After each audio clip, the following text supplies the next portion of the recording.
Hello everyone, good morning. देखो बच्चों, अपन work power energy पढ़ रहे थे। वर्क पावर एनर्जी के अंदर बेसिक कंसेप्ट जो थे वो मैंने स्टार्टिंग में आप लोगों को बता दिए थे कि किस तरीके से हमारे को वर्क पावर एनर्जी के अंदर हम चैप्टर को पढ़ने वाले हैं। स्टार्टिंग के अंदर मैंने आप लोगों को बताया था, पहले अपन स्टार्ट करेंगे वर्क से, और अपन ने वर्क वगैरह की डेफिनेशन देखी और वर्क के बारे में कुछ खास बातें देखी और कुछ नेचुरल एग्जांपल्स अपन ने देखे कि वर्क एक्चुअल में वहाँ पे किस तरीके से हो रहा होता है ना। और फिर अपन ने सबसे पहले मैंने आपको बताया था कि मैं अलग अलग टाइप के वर्क को आपको कैलकुलेट करना बताऊंगा, और अपन ने सबसे पहला जो वर्क देखा था वो work done by gravitational force था। आज अपन जो देखने वाले हैं बच्चों वो है work done by tension force, work done by normal reaction force, work done by friction force. तो ये कुछ इंटरेस्टिंग सा पार्ट अब स्टार्ट हो रहा है, ये सारी चीज़ें अपन देखेंगे वर्क कैलकुलेशन में। तो चलो स्टार्ट करते हैं। आज का जो सेकेंड पार्ट है उसके अंदर अपन देखने वाले हैं work done by normal reaction, work done by normal reaction। ठीक है, तो अपन अब जो पार्ट देख रहे हैं वो है work done by normal reaction. Normal reaction का मतलब क्या है? देखो, पहली चीज तो बच्चों हमेशा ध्यान में रखनी है कि जो नॉर्मल रिएक्शन हो गया या टेंशन फोर्स हो गया, ये सब क्या होते हैं? इंटरनल फोर्सेस होते हैं, जिसकी वजह से सिस्टम के अंदर इनका कोई फर्क नहीं पड़ता। तो अगर अपन ये कहेंगे कि work done by normal reaction, तो ऑन द सिस्टम ये हमेशा क्या होगा? Zero. Work done by normal reaction क्या होता है? ऑन द सिस्टम हमेशा क्या होता है? जीरो। पर अगर अपने से पूछा जाए कि इंडिविजुअल ब्लॉक के बारे में क्या कमेंट कर सकते हैं, तो इंडिविजुअल ब्लॉक के बारे में अपन ये कमेंट कर सकते हैं कि it might be positive, negative and zero. क्या हो सकता है? ये पॉजिटिव, नेगेटिव और जीरो कुछ भी हो सकता है। ठीक है, तो अपन यहाँ पे जो पॉइंट लिखना चाहिए वो क्या है? पहला point, normal reaction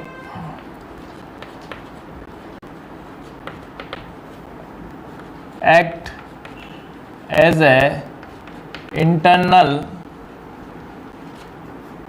force, so the work done on the system is always zero. Work done by normal reaction on the system is always zero, but it might be positive, negative and zero for individual block। Individual block क्या चीज बोली मैंने? कि किसी भी normal reaction का system पे तो नेट वर्क डन हमेशा जीरो होगा, पर किसी इंडिविजुअल ब्लॉक के लिए पॉजिटिव, नेगेटिव और जीरो दोनों हो सकता है। ये चीज अपने को ध्यान में रखनी है, काम की चीज भी है। जितना आप ये पॉइंट्स हैं उनको ध्यान में रखोगे हेल्पफुल होगा। अब देखो, इसको अच्छे से समझने के लिए अपन देखते हैं एग्जाम्पल। एग्जाम्पल कैसा? कि मान लो बच्चों, मैंने एक एग्जाम्पल ले लिया कि ये 10 kg का ब्लॉक है, ये 5 kg का ब्लॉक है। आपने यहाँ पे फोर्स लगाया कितना? यहाँ पे हमने फोर्स लगाया 45 न्यूटन का। ठीक है, और आपसे बोला हुआ है find the work done by normal reaction on A and B. ये बोल देते हैं कि ये ए है और ये क्या है? बी है। ठीक है, और अगर अपन यहां देखें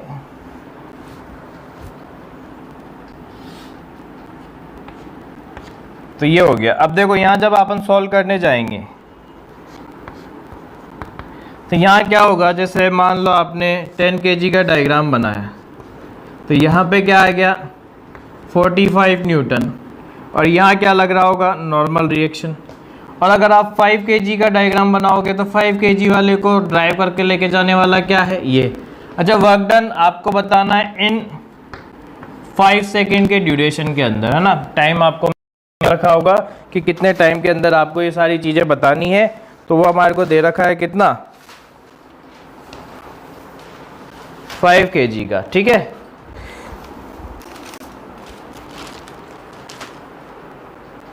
अब देखो, अगर अपन इसके लिए इक्वेशन बनाए तो अपने को पता है कितना 45 minus n is equal to 10 into A, equation number 1। और इसके लिए लिखोगे तो n is equal to 5 into A, equation number 2। और अगर दोनों को ऐड कर देंगे तो ये आ जाएगा 45 is equal to 15 into a, तो यहाँ से ए की वैल्यू आ गई 3 मीटर पर सेकेंड स्क्वायर। और अगर अपन नॉर्मल रिएक्शन की बात करें तो n इज इक्वल टू 5 के अंदर आप पुट करोगे तो 5 इंटू 3 यानी कितना आ गया 15 न्यूटन। कितना आ गया ये 15 न्यूटन। तो फोर्स का अमाउंट यहाँ पे अपने को पता लग चुका है कितना है, 15 न्यूटन का है। ठीक है, अब ध्यान से समझना, अगर मैं बात करूँ तो डिस्टेंस ट्रेवल डिस्प्लेसमेंट अगर अपन निकालेंगे तो डिस्प्लेसमेंट कैसे निकालोगे, displacement S is equal to U T plus half A T square. क्या आ जाएगा S 0 प्लस हाफ ए की जगह कितना आ जाएगा 3 और टाइम की जगह अपने को कितना दे दिया 5 सेकेंड, तो ये 5 का स्क्वायर। अब मुझे बताओ बच्चों, यहाँ पे अगर अपन देखेंगे तो कितना हो गया 25 इंटू 375/2 मीटर। ये हमारा डिस्प्लेसमेंट आ चुका है। अब ध्यान से समझना, अगर मैं बात करूँ सबसे पहले ऑन ए, किसकी बात कर रहे हैं, ए की, तो ए पे हमने देखा नॉर्मल रिएक्शन लग रहा है इधर की तरफ और डिस्प्लेसमेंट हो रहा है इधर की तरफ, दोनों के बीच का एंगल 180 डिग्री। तो यहाँ पे W जो लिखोगे वो माइनस ऑफ, क्योंकि 180 डिग्री ना, तो cos 180 क्या हो जाएगा माइनस। अब यहाँ पे क्या आ जाएगा, फोर्स कितना लग रहा है 15 न्यूटन का, डिस्प्लेसमेंट कितना है 75/2, ये हमारा जूल। इसमें आंसर आ गया। ऑन बी की बात करें फिर तो बी पे देखो नॉर्मल रिएक्शन ऐसे लग रहा है, डिस्प्लेसमेंट भी इसी डायरेक्शन में है, तो दोनों के बीच का एंगल कितना हो गया 0 डिग्री। तो वर्क डन क्या आ जाएगा प्लस में 15 इंटू 75/2, तो ये जो भी आया ये जूल में आ गया। अब देखो वर्क ए प्लस बी, तो अपने को दिख रहा है यहाँ पे -15 इंटू 75/2 प्लस 15 इंटू 75/2, आंसर क्या आ गया 0 आ गया। आंसर कितना आया 0। इसका मतलब work done on the system यहाँ पे हमारे जो आ रहा है वो क्या आ रहा है 0 आ रहा है।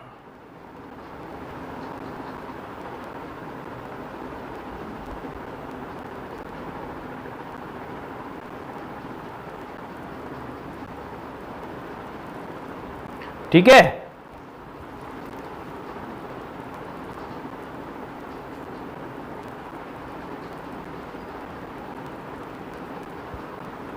यहां तक क्लियर हो गया। अब अपन एक और एग्जांपल देखते हैं कि क्या सबके अंदर आता है या नहीं आता। तो चलो एक और एग्जांपल क्लियर करते हैं।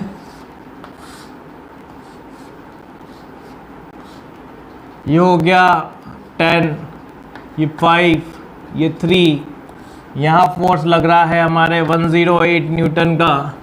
आपसे बोला है ये ए है, ये है बी है, ये है सी है, और पूछा है find work done by normal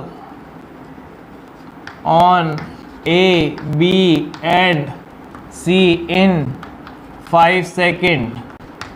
5 second के अंदर आपको क्या बताना है वर्क डन। तो देखो यहाँ पे जब अपन बात करेंगे तो सॉल्व करने के लिए क्या आएगा, एक्सेलरेशन की बात करें। किसकी बात करें, एक्सेलरेशन की। तो देखो अपने को अब डायरेक्ट पता है कि अगर मैं यहाँ पे इसको देखूँ तो ये एक बन जाएगा नेट फोर्स तो 108 और टोटल ब्लॉक कितना 18, तो ये 6 मीटर पर सेकेंड स्क्वायर आया।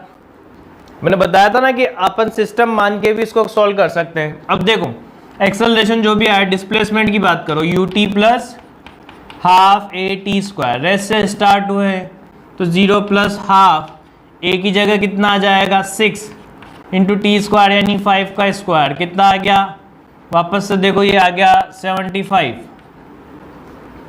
आ गया। अब ये 75 तो डिस्प्लेसमेंट आया है। अब डायग्राम बनाओ, देखो ए ये 10 है, इस पे लग रहा है 108 नॉर्मल रिएक्शन ऐसे। बी पे देखो वही नॉर्मल रिएक्शन ऐसे, और इधर N1 किसका सी वाले का, और वही C वाले पे N1 इधर की तरफ लगेगा। तो इसके लिए तो लिखोगे 108 minus N is equal to 10 into a की जगह कितना 6, तो N की जगह कितना आ गया 48 न्यूटन, है ना। और अगर यहां पे देखेंगे तो क्या लिखेंगे equation N minus N1 is equal to 5 into a, तो यहां से N की वैल्यू 48 माइनस 5 इंटू 3 की वैल्यू कितना 6, कितना आ जाएगा N1, तो N1 की वैल्यू कितना आ गया यहाँ पे 18 न्यूटन आ गया। अब ध्यान से समझना बच्चों, अगर अपन इसके लिए देखें तो नॉर्मल रिएक्शन इधर, डिस्प्लेसमेंट इधर, ए के लिए बात कर रहे हैं, यहाँ आ गया 180 डिग्री। अच्छा यहाँ देखो,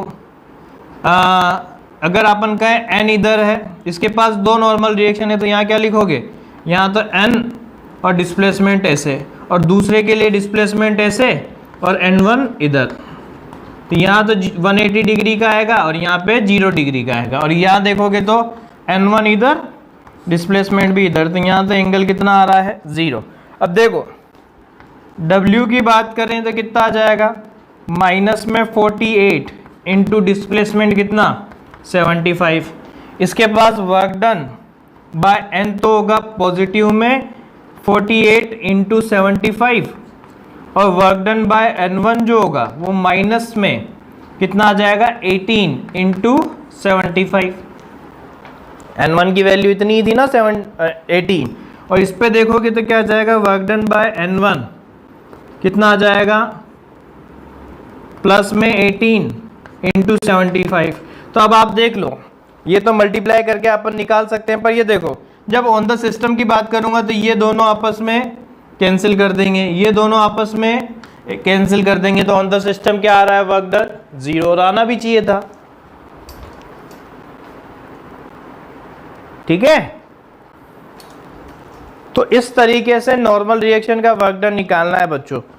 जब भी हमारे से बोला जाए कि work done by normal reaction निकालो, कुछ नहीं करना, सिंपल सी चीज अप्लाई करनी है, जल्दी से कमेंट के थ्रू रिप्लाई कर दो। कोई क्वेश्चन हो तो आप लोग पूछ सकते हो।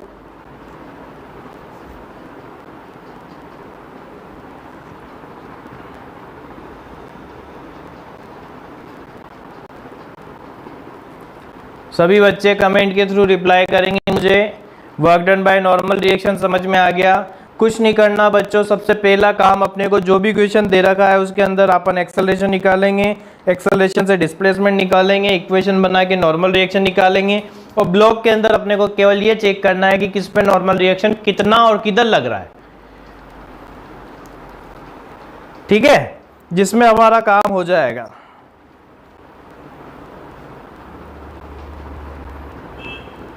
जल्दी से रिप्लाई करो, सभी बच्चों का रिप्लाई आना चाहिए। अगर किसी को कोई डाउट हो तो जल्दी से क्वेश्चन लिख के भेज दो, फिर उसके बाद अपन स्टार्ट करते हैं टेंशन फोर्स की वजह से वर्क डन। अच्छा, कोई अगर मेरे से पूछे कि ग्राउंड की वजह से जो नॉर्मल रिएक्शन लग रहा है उनकी वजह से वर्क डन क्या होगा बच्चों, तो वर्क डन देखो, अगर मैं यहाँ पे कहूँ तो नॉर्मल रिएक्शन तो यहाँ भी लग रहे हैं, ये जैसे ये आपने N बोला हुआ है, ये NA बोल देते हैं, ये NB बोल देते हैं, तो इनका तो सिंपल सा काम है, डिस्प्लेसमेंट इधर की तरफ हो रहा है, दोनों के बीच का एंगल 90 डिग्री है, तो वो जो कांटेक्ट फोर्स जो ग्राउंड की वजह से लग रहा है उसकी वजह से तो वर्क डन क्या है 0। चाहे यहाँ पे देखो, यहाँ पे अगर मैं कहूँ NA लग रहा है, यहाँ NB लग रहा है और यहाँ NC लग रहा है, कोई दिक्कत नहीं है, पर इनकी वजह से वर्क डन क्या होगा 0, क्योंकि डिस्प्लेसमेंट इधर ये लगे से रहे, तो दोनों के बीच का एंगल कितना हो गया 90 डिग्री। चलो नेक्स्ट पॉइंट पे आते हैं अपन, work done by tension force. Tension force, work done by tension force में भी कोई खास बात है क्या? बिल्कुल है। वही खास बात कौन सी? कि ये भी इंटरनल फोर्स का काम करता है। किसका काम करता है? इंटरनल फोर्स का, क्योंकि अपन ने देखा है जब भी अपन इनको सिस्टम मानते हैं तो ये आपस में कैंसिल हो जाते हैं। तो अपन ऐसे कह सकते हैं work done by tension force on the system is always 0, but it may be positive, negative or 0 on individual block। जैसे अभी मैंने इसके पहले वाले एग्जांपल में क्लियर किया था ना, नॉर्मल रिएक्शन की वजह से वर्क डन 0 भी हो रहा था, नेगेटिव भी हो रहा था, पॉजिटिव भी, वैसे इसके अंदर भी है। और सेम इसके अंदर वैसे ही सोल्व करना है जैसे उसमें किया था। जैसे मैं आप लोगों को एक सीधा सा एक सिंपल सा एग्जांपल बताता हूँ। ये डबल ब्लॉक पुली वाला क्वेश्चन अपन ने किया था। मान लो ये 10 kg का है और ये 5 kg का है, ठीक है। आपसे बोला हुआ है blocks are released from given position, find work done by tension force on both blocks, दोनों ब्लॉक के ऊपर टेंशन फोर्स की वजह से वर्क डन की कैलकुलेशन करनी। यहाँ तक क्लियर? अब ध्यान से देखो, करने का तरीका तो सिंपल सा है। जैसे अगर मान लो मैं यहाँ पे 5 kg वाला है और ये 10 kg वाला हो गया। 5 kg वाले का डायग्राम बनाओगे तो यहाँ तो लगने वाला है 5G, यहाँ लगने वाला है टेंशन T, यहाँ लगने वाला है 10G, यहाँ टेंशन लगने वाली है T। अब हमें पता है ये पूरा सिस्टम नीचे जाएगा ए एक्सेलरेशन से, तो ये वाला सिस्टम ऊपर जाएगा, ठीक है। अब अगर ये नीचे जा रहा है और ये ऊपर जा रहा है तो इक्वेशन हम क्या लिखने वाले हैं कि भैया 10G minus T is equal to 10 into A, equation number 1। और दूसरे के लिए देखोगे तो T minus 5G is equal to 5 into A, equation number 2। अब मुझे बताओ दोनों ऐड करने पे कैंसिल हो जाएंगे, तो ये आया 5G is equal to 15 into a की वैल्यू क्या आ गई G/3 मीटर पर सेकेंड स्क्वायर। ये एक्सेलरेशन आ गया, किसकी वैल्यू निकल के आई? एक्सेलरेशन की। अब इसका डिस्प्लेसमेंट ऐसे और इसका डिस्प्लेसमेंट एस बी, तो क्या लिखोगे? Displacement of a, displacement of a. और ऑब्वियस सी बात है सिंगल टेंशन है तो सोचने की जरूरत है ही नहीं। जब सिंगल ए की टेंशन होती है तो वहां पे क्या होगा?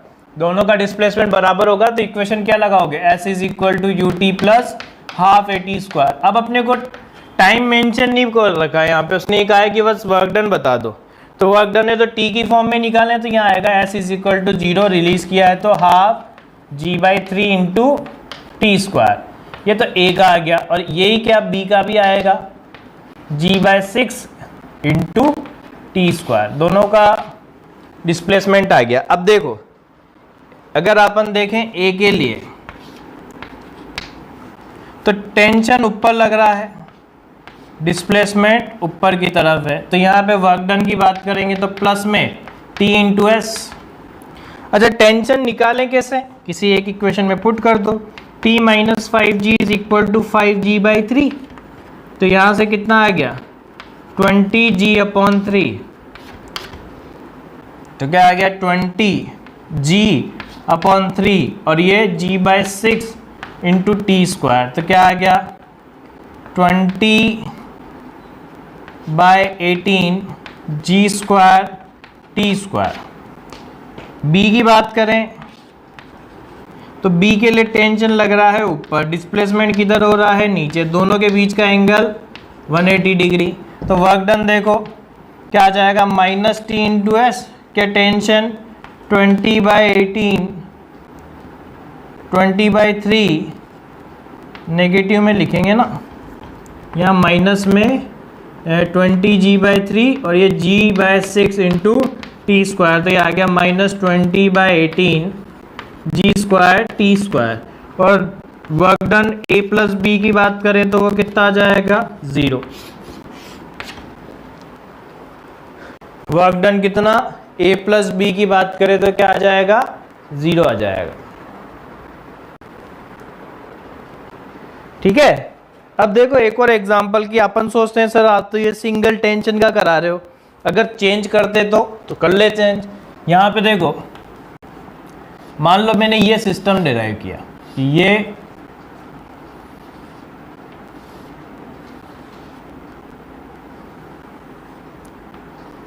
कॉम्प्लेक्स एग्जांपल बना रहे हैं अपन।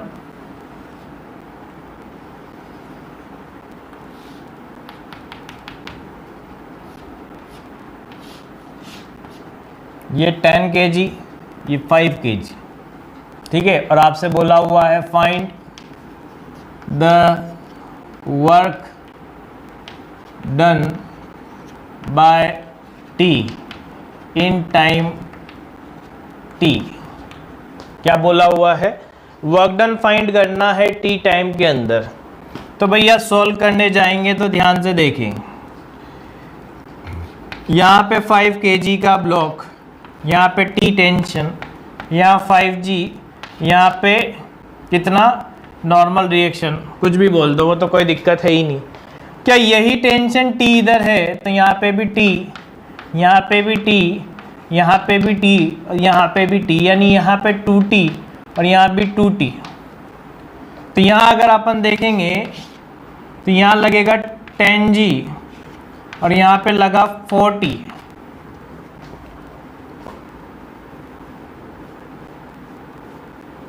यहाँ तो लगा 4t, ठीक है। अब ध्यान से समझो, मैंने उस टाइम आपको कंस्ट्रेंट से एक चीज लगाना बताया था, वो क्या था कि अगर इसका एक्सेलरेशन माने a तो इसका एक्सेलरेशन क्या होगा a1। क्यों, क्योंकि दोनों के पास सेम टेंशन नहीं है। नॉर्मल अपन ने वो देखो कंस्ट्रेंट में ये चीज सीखी थी, तो क्या लिखोगे कि t into a is equal to 4t into a1। तो यहां से मुझे पता लग गया कि a1 is equal to a/4, a1 is equal to a/4। अब सॉल्व करोगे तो कैसे सॉल्व करोगे कि t इज इक्वल टू, इसकी इक्वेशन बनाओगे तो 5 इंटू a, और इसके लिए क्या बनाओगे कि 10g minus 4t is equal to 10 into a1। अब यहाँ पे पुट कर दो t की वैल्यू, अगर आप a की जगह पुट करोगे तो ये 20a1 आ गया। यहाँ से अपन ने इसको इसमें पुट कर दिया, तो 4 से मल्टीप्लाई करके करोगे तो देखो क्या आएगा, 4t is equal to 80a1 आ गया। ये ऐड करोगे तो क्या आया, 10g is equal to 90a1। तो यहाँ से इससे कैंसिल, तो a1 की वैल्यू आ गई g/9। तो इसका एक्सेलरेशन कितना आया, ये g/9 आया, तो a की वैल्यू क्या आ जाएगी 4g/9। अब ध्यान से समझना, अगर मैं इसको a बोल रहा हूं तो ये एक्सेलरेशन ऑफ a है, ये टेंशन ऑफ a है, ठीक है ना। अपने को टेंशन a की लिखनी, और यहाँ पे इसके पास टेंशन कितनी 4 गुना। तो सबसे पहले ऐसे निकालोगे तो क्या आएगा 0 प्लस हाफ इसका acceleration 4g/9 into T square, ठीक है। और यहाँ पे टेंशन इसके पास कितनी है, फोर्स की बात करें तो फोर्स कितना है t। एस ऑफ बी की आप बात करोगे तो ये आएगा 0 प्लस हाफ a की a1 है इसका, तो यहाँ आएगा g/9 इंटू टी स्क्वायर, तो ये आ गया g/18 इंटू टी स्क्वायर। और फोर्स की बात करें तो फोर्स कितना है 4 टाइम्स, क्योंकि इसके पास टेंशन कितना है 4 टाइम्स। अब मुझे बताओ वर्क डन जो लिखोगे, क्या टेंशन इधर डिस्प्लेसमेंट इधर, तो यहाँ पे क्या आ जाएगा प्लस t इंटू SA। और इसके लिए जब वर्क डन लिखोगे तो क्या आ जाएगा minus of 4t into S of B. अब ध्यान से समझना बच्चों, देखो t ऐसे कितना है 4g/18 इंटू टी स्क्वायर। यहाँ देखो ये वर्क डन कितना होगा -4t और ये है g/18, तो आप देखोगे इक्वल अमाउंट में आ रहे हैं, तो work done on a plus B क्या आ जाएगा अगर कोई डाउट हो तो जल्दी से पूछ लो। बाकी सभी बच्चों का कमेंट, रिप्लाई वाला कमेंट आना चाहिए थंब के थ्रू। देखो बच्चों, भले ही क्वेश्चन बड़े हो पर आप देख रहे हो कि क्वेश्चन को सॉल्व करने वाला जो पार्ट है वो बहुत इजी है। क्या बोला मैंने? क्वेश्चन भले ही यहाँ हमें दिख रहा है कि थोड़ा लेंदी है, पर solving part is easy. Solving part is easy. सभी बच्चों का रिप्लाई आना चाहिए। और अपन ये प्रूव करते हुए भी चल रहे हैं कि वर्क डन जो है वो ऑन द सिस्टम 0 आ रहा है, इंडिविजुअल ब्लॉक पे पॉजिटिव नेगेटिव दोनों आ रहे हैं। अच्छा, लास्ट वाला एक बार फिर से बता देता हूं। चलो सुनो बच्चों, यहाँ पे 2 ब्लॉक है ए और बी। ये 5 kg का है, 10 kg का है। पुली सिस्टम हमें दे रखा है। ये जो पुलियां है वो यहाँ पे दीवार से बंधी हुई है ना, और नीचे वाली जो 2 पुली है वो ब्लॉक से बंधी हुई है, यानी ये मूवेबल है। तो सबसे पहला काम मैं इसका एफबीडी बनाऊंगा। तो ये 5G नॉर्मल रिएक्शन टेंशन इधर, और इधर 10G और ये 4T, क्योंकि यहाँ T माना तो ये T एक ही स्ट्रिंग है तो सब में टेंशन बराबर होगी। पर अब ये T पुली के दोनों एंड पे तो यहाँ 2T, यहाँ पे भी दोनों पे तो यहाँ 2T। यहाँ तक क्लियर हो गई। तो इसके पास टोटल टेंशन 4T हो गया और ये 10G हो गया। अब हमें पता है जब टेंशन इक्वल अमाउंट की नहीं होती है तो वहाँ पे एक्सेलरेशन जो आने वाला होता है वो भी अलग अलग आता है। जो एक्सेलरेशन यहाँ पे अलग अलग आएगा, तो एक्सेलरेशन के लिए क्या करेंगे? तो मैंने ये मान लिया कि इसका एक्सेलरेशन a है, इसका क्या है a1। तो इधर हमने एक चीज़ सीखी थी कंस्टेंट मोशन के अंदर कि टेंशन और एक्सेलरेशन का प्रोडक्ट कांस्टेंट होता है। तो इसके टेंशन t, एक्सेलरेशन a, इसके पास 4T और एक्सेलरेशन a1। तो रिलेशन निकाला, t से t कैंसिल हो गया, तो ये आ गया a1 is equal to a/4। तो मैंने क्या करा कि a को लिख दिया 4a1। ठीक है। अब देखो इसके लिए इक्वेशन बनाएंगे तो t इंटू इस मास इंटू इसका एक्सेलरेशन a, पर मुझे तो a1 की फॉर्म में निकालना है, तो ये आ गया 20 इंटू a1। आया कि नहीं आया? अच्छा, ये दूसरी वाली इक्वेशन बनाई तो 10G minus 4T is equal to 10 into a1। तो यहाँ आ गया अपने। अब मैंने क्या करा, इस t को a1 की फॉर्म में चेंज करने के लिए ये a की वैल्यू 4 इंटू a1 लिखा, तो 20a1 हो गया। अब यहाँ 4T चाहिए तो 4 से मल्टीप्लाई करके यहाँ रख दिया, तो रखा तो ये आया 4T is equal to 80 into a1। दोनों को ऐड किया तो 10G is equal to 90a1। तो a1 की वैल्यू आ गई G/9, तो G/9 आ गई। अब दोनों के डिस्प्लेसमेंट निकालें, इसके एक्सेलरेशन का यूज़ करते हुए और इसके एक्सेलरेशन को यूज़ करते हुए। इसका एक्सेलरेशन तो G/9 है और इसका 4a1 है, इसका मतलब 4G/9 है। तो ऐसे और एस भी निकाल लिया।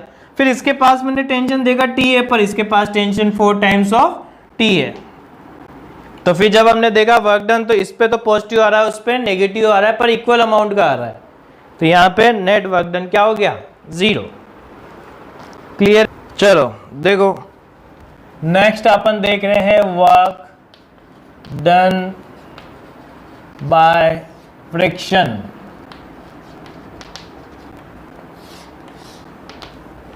वर्क डन बाय फ्रिक्शन, ये सबसे इम्पोर्टेंट है, ये अपने को ध्यान में रखना है। क्या इम्पोर्टेंट है इसके अंदर? पहली चीज, इसके पहले वाले जो फोर्सेस हमने देखे थे, क्या इसके पहले वाले जो फोर्सेस हमने देखे थे, चाहे टेंशन फोर्स हो, नॉर्मल रिएक्शन हो, वहाँ हम डिस्प्लेसमेंट की कैलकुलेशन कर रहे थे। पर यहाँ क्या है, पहला पॉइंट तो ये इम्पोर्टेंट का है कि friction force work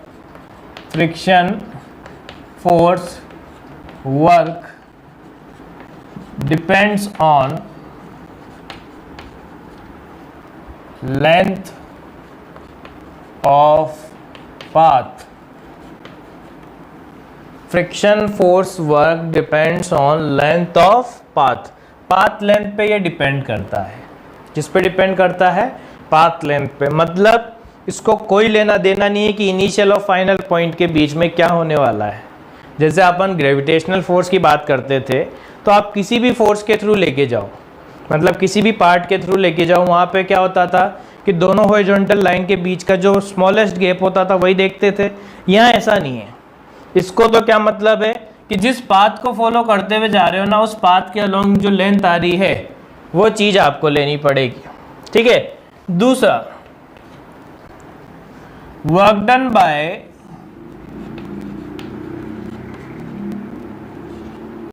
static friction on the system is 0, but it may be positive, negative and 0। Static friction की वजह से work done on the system क्या होता है, जीरो। और ऑब्वियस सी बात है, स्टैटिक फ्रिक्शन कब लग रहा होता है, मूविंग कंडीशन के पहले। तो on the system the work done क्या हो रहा है, zero, but it may be positive, negative and zero. Hold करके रखने में। और काइनेटिक फ्रिक्शन की बात करें तो ये थोड़ा पॉइंट इंपॉर्टेंट है, work done bye kinetic friction. अब काइनेटिक फ्रिक्शन लगता है जब मूव करना स्टार्ट कर दोगे, तो work done bye kinetic friction on the system is always negative. ये ध्यान में रखना है, ये चीज ध्यान में रखना। ऑन द सिस्टम हमेशा नेगेटिव होगा काइनेटिक का, और स्टैटिक का जीरो। और ये it may be positive, negative and zero. क्या हो गया कि it may be positive, negative और जीरो। तो तीनों चीजों का अपने को ध्यान में रखना है कि work done by friction force जो होगा वो हमेशा लेंथ ऑफ पाथ पे डिपेंड करेगा, पहली चीज। स्टैटिक फ्रिक्शन का जो वर्क डन है वो हमेशा सिस्टम पे तो जीरो होगा, but it may be positive, negative और जीरो। और थर्ड अगर अपन बात करें तो work done by friction force on the system is always negative, but it may be positive, negative और जीरो, ठीक है। अब इसमें मैं देखो छोटे छोटे एग्जाम्पल से आपको चीज़ें क्लियर करूंगा, तब आपके समझ में आएगी कि यहाँ पे एक्चुअल में क्या होता है। जैसे मैं आपको एक चीज़ बताता हूँ, मान लो कि एक रेक्टेंगुलर ब्लॉक है, ये रेक्टेंगुलर तो नहीं लग रहा, देखो ये हो गया हमारा एक रेक्टेंगुलर ब्लॉक, जिसकी ये लेंथ है L1 और ये लेंथ क्या है L2, है ना। ये टॉप व्यू अपन देख रहे हैं, क्या देख रहे हैं, टॉप व्यू ग्राउंड का, है ना। यहाँ से एक ब्लॉक है, वो आगे जाना स्टार्ट होता है, और ये ब्लॉक हमारे को दे रखा है a block of mass m start moving on rough plane of friction coefficient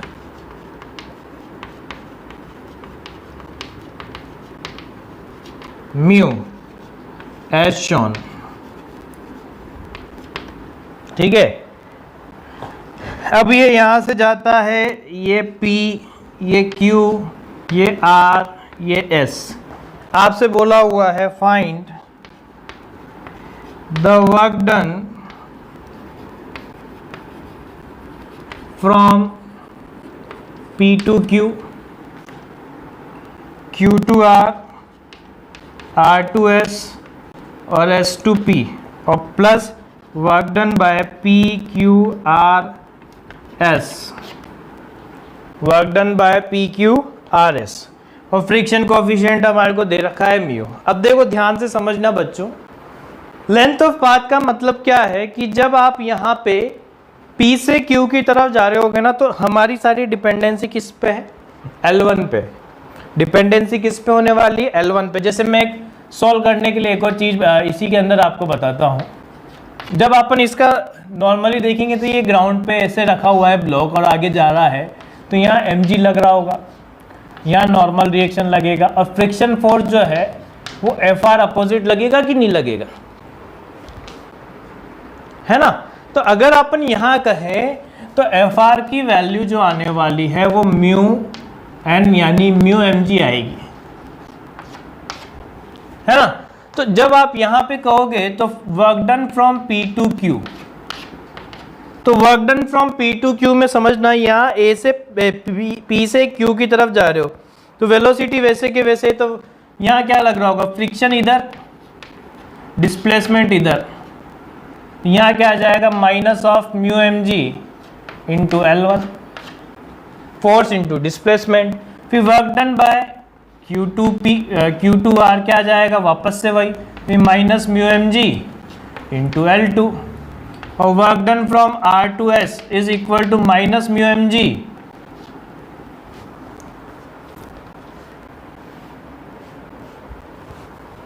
minus mu mg into L1, और work done from S to P minus mu mg into L2। तो अब देखो हर एक में नेगेटिव क्यों होगा, क्योंकि फ्रिक्शन हमेशा अपोजिट डायरेक्शन में लग रहा होगा।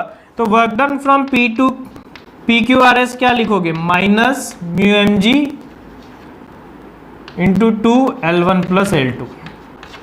भाई ये दोनों ऐड हो जाएंगे, ये दोनों ऐड हो जाएंगे, डबल हो जाएगा ना। ये एक तो ये इस टाइप का क्वेश्चन आता है। एक और बताता हूँ, जैसे मान लो अगर हमारे से बोल दिया जाए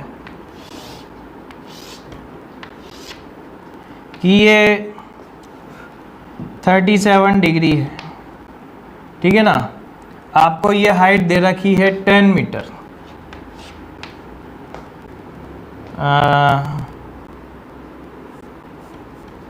ये हमें दे रखी है 10, मतलब इसको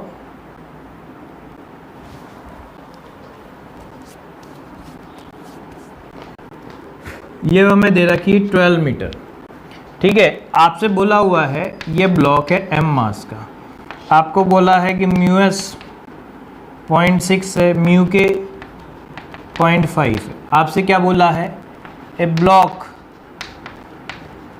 of mass 10 kg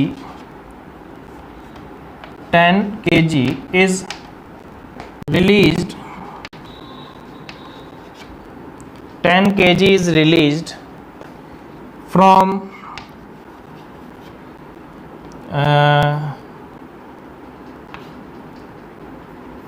upper point. Find work done by static and kinetic friction. क्या बोला हुआ है, वर्क डन आपको बताना है स्टैटिक और काइनेटिक पे। तो देखो मैं इसका एफबीडी बनाने जा रहा हूँ। पहला काम तो सॉल्व करने के लिए हमारे को सर ने एक चीज़ बताई थी। पहले तो ये चेक करो tan थीटा इंक्लाइन प्लेन में कितना, tan 37 यानी 3/4 यानी कितना 0.75, tan थीटा tan 37 कितना 0.75, और म्यू एस की वैल्यू 0.6 यानी tan theta greater than mu s आ रहा है। tan थीटा की वैल्यू क्या आ रही है, म्यू एस से ज़्यादा आ रही है, यानी फिसलेगा तो सही। अब फिसलेगा तो अब डायग्राम बना लो। कहीं पे भी अपन अगर आप देखेंगे तो अब देखो इस पे फोर्सेस बनाने जा रहा हूँ मैं। यहाँ लग रहा होगा कितना tan g, यहाँ क्या लगेगा नॉर्मल रिएक्शन, यहाँ क्या लगेगा tan g साइन 37, यहाँ क्या लगेगा tan g cos 37, और यहाँ क्या लगेगा फ्रिक्शन Fr। अब बात करते हैं अपन कि जब ये नीचे आएगा तो डिस्प्लेसमेंट कितना होगा। देखो ये मुझे दे रखा है 12, तो अगर मैं यहाँ पे लगाऊं साइन थीटा तो आएगा 12 लेंथ, क्या आ जाएगा L की वैल्यू 12/3 इंटू 5, ये आ गया 20। अब आप सोच रहे होंगे क्या मैंने इस ट्रायंगल के लिए ये 37 डिग्री दे रखा है ना, तो मुझे यहाँ से यहाँ तक का वर्क डन निकालना है। तो यहाँ से यहाँ तक के में ये लेंथ तो पता होनी चाहिए, तो लेंथ के लिए मैंने ये निकाल ली, यानी पूरी लेंथ ये आ गई। अच्छा फ्रिक्शन की बात करें एफ आर, तो अब कौन सा फ्रिक्शन लगेगा, मूव कर रहा है तो काइनेटिक, यानी यहाँ क्या आ गया म्यू के एम जी कॉस थीटा, क्या आ गया म्यू के 0.5 सो कॉस 37 3/5, ये 10 से ये 5 से 5 क्या आ गया 40 न्यूटन। कितना आया 40 न्यूटन। अब ध्यान से देखो, इस डायरेक्शन में फ्रिक्शन ऐसे लग रहा है, कौन सा एफ ऑफ के, डिस्प्लेसमेंट इधर की तरफ हो रहा है कितना, और अच्छा यहाँ पे अगर अपन बात करें तो 180 डिग्री, तो वर्क डन W कितना आया,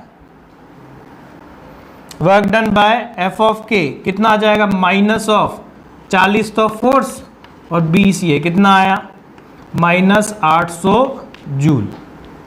अच्छा मैं यहाँ से कहूँ कि जैसे ग्रेविटेशनल फोर्स का बताओ, W बाय ग्रेविटी क्या लिखोगे, mg भी डाउनवर्ड, डिस्प्लेसमेंट भी डाउनवर्ड। अच्छा हाइट अपने को पता है ना, ये यहाँ से अगर यहाँ तक की देखें तो ये अच्छा अपने को पता है, क्या लिखोगे प्लस mg का कितना 10g, और हाइट कितनी हो चुकी है 12, तो देखो ये कितना आ गया प्लस 1200 जूल। तो mg का तो वर्क डन आने वाला है 1200 जूल, और फ्रिक्शन का वर्क डन जो आने वाला है वो कुछ इस तरीके का। तो ये लेंथ ऑफ पाथ पे डिपेंडेंसी है बच्चों सारी, कि जब भी फ्रिक्शन की वजह से वर्क डन निकालेंगे तो हमेशा वहां पे डिपेंडेंसी जो आएगी वो किस पे आएगी, इस पे। जल्दी से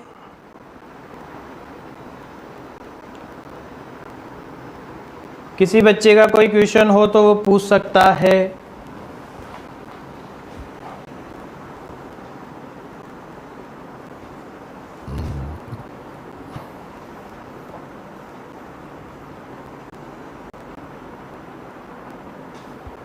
सभी बच्चों को अगर समझ में आ गया हो तो मैं कमेंट बॉक्स देख रहा हूँ, किसी का कोई क्वेश्चन हो तो वो पूछ सकता है। कोई एग्जाम्पल समझना हो तो मैं समझा सकता हूँ, क्योंकि आज मैं होमवर्क के लिए आपको इन तीनों फोर्स के वर्क डन देने वाला हूँ।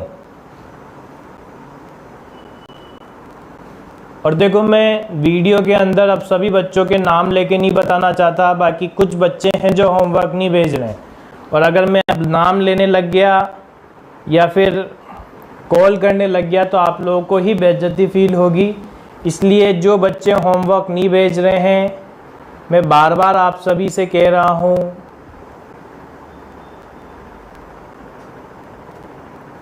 होमवर्क भेज दें, ठीक है ना। ये थंब के थ्रू रिप्लाई करना 2-3 बार, उससे कुछ नहीं होगा। सभी के होमवर्क का जो डाउट वाला पार्ट है न्यूटन लॉ ऑफ मोशन का, वो आना चाहिए।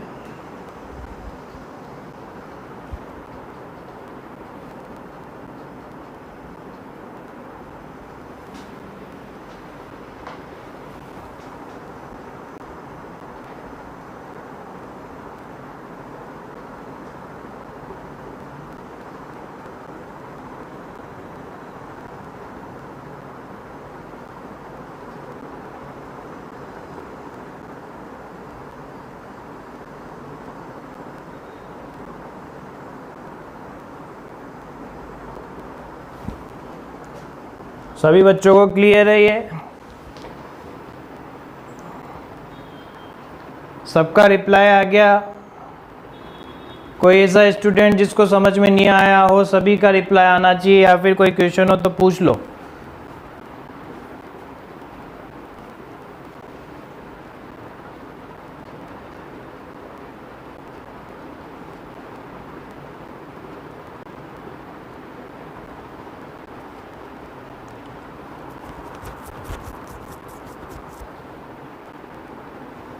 ठीक है, चलो फ्रिक्शन का एक और टाइप है बच्चों, पर वो अभी अपन पूरा नहीं कर पाएंगे क्योंकि आप लोगों की फिर नेक्स्ट क्लास हो जाएगी, इसलिए अभी मैं आप लोगों को केवल होमवर्क के क्वेश्चन दे रहा हूँ।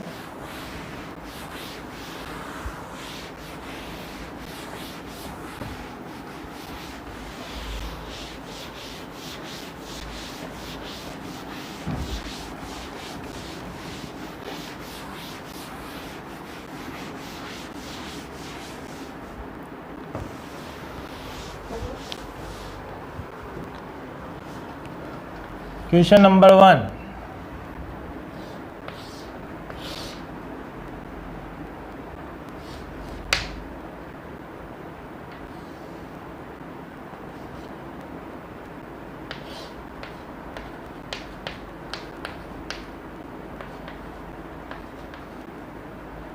find the work done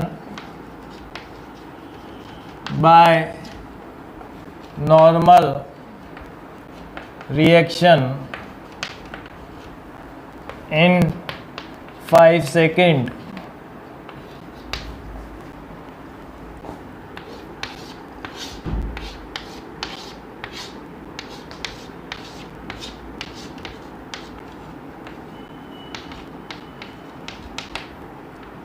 Five, three, two.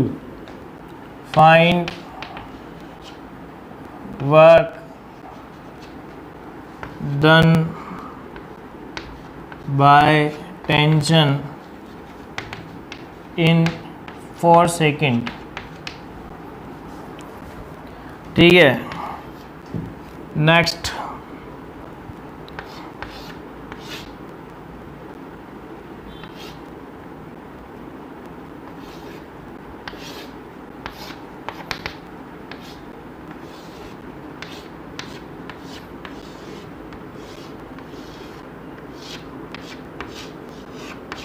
ये 10, ये 5, find work done by tension in T time on both blocks.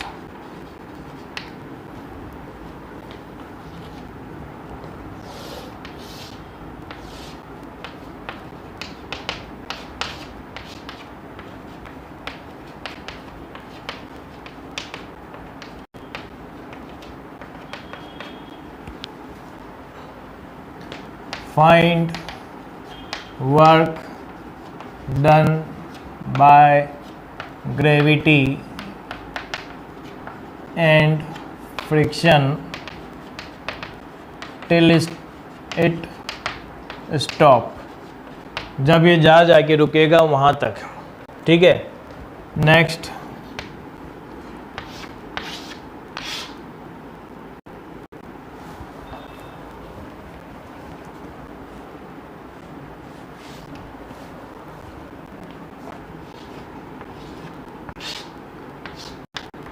Twenty metre पर सेकेंड,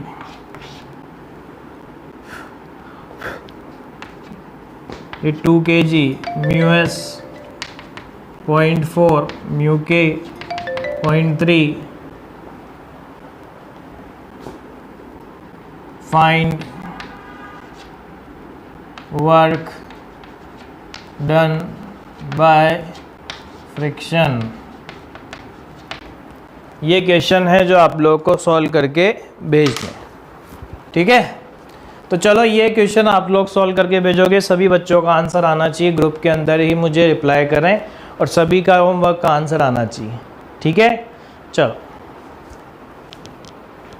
नेक्स्ट लेक्चर में मैं फ्रिक्शन का एक और टाइप कराऊंगा और उसके बाद अपन देखेंगे कि इसके सूडो फोर्स और वेरिएबल फोर्स की वजह से वर्क डन कैसे निकालते हैं।